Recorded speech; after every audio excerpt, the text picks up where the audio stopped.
যে আইনের সহিত সংঘাতে জড়িত শিশু আছে, সে তাকে ভিডিওতে দেখা যায় সে বলছিল যে আয় ভাইয়া ভাইয়া আসো আমরা একটা সেলফি তুলে যাই। এইরকম নির্মম এবং নৃশংস ঘটনা ঘটে ভিকটিমের সঙ্গে।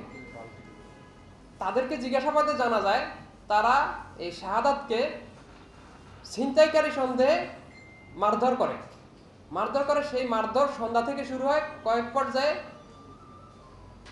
কেউ মারধর করে চলে যাচ্ছিল, আবার কেউ নতুন করে আসছিল, কয়েক দফায় তাকে মারধর করা হয়। এক পর্যায়ে মারধর করতে করতে সে নিস্তেজ হয়ে পড়ে, সে নিজেকে আর ধরে রাখতে পারছিল না। আপনারা সবাই ভিডিওতে দেখেছিলেন যে সে লুটিয়ে পড়ছিল এরকম অবস্থা।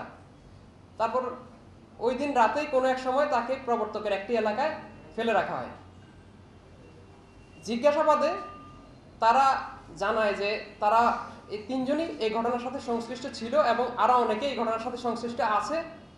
পুলিশ সংশ্লিষ্ট অপরাপর অন্যান্য আসামিদেরকে গ্রেপ্তারে অভিযান অব্যাহত রেখেছে।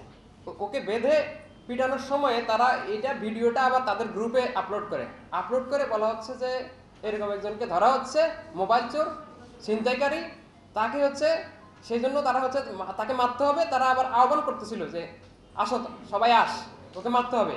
ওই গ্রুপের সদস্য আমরা দেখলাম যেটা 130 জন সদস্য ওই গ্রুপের।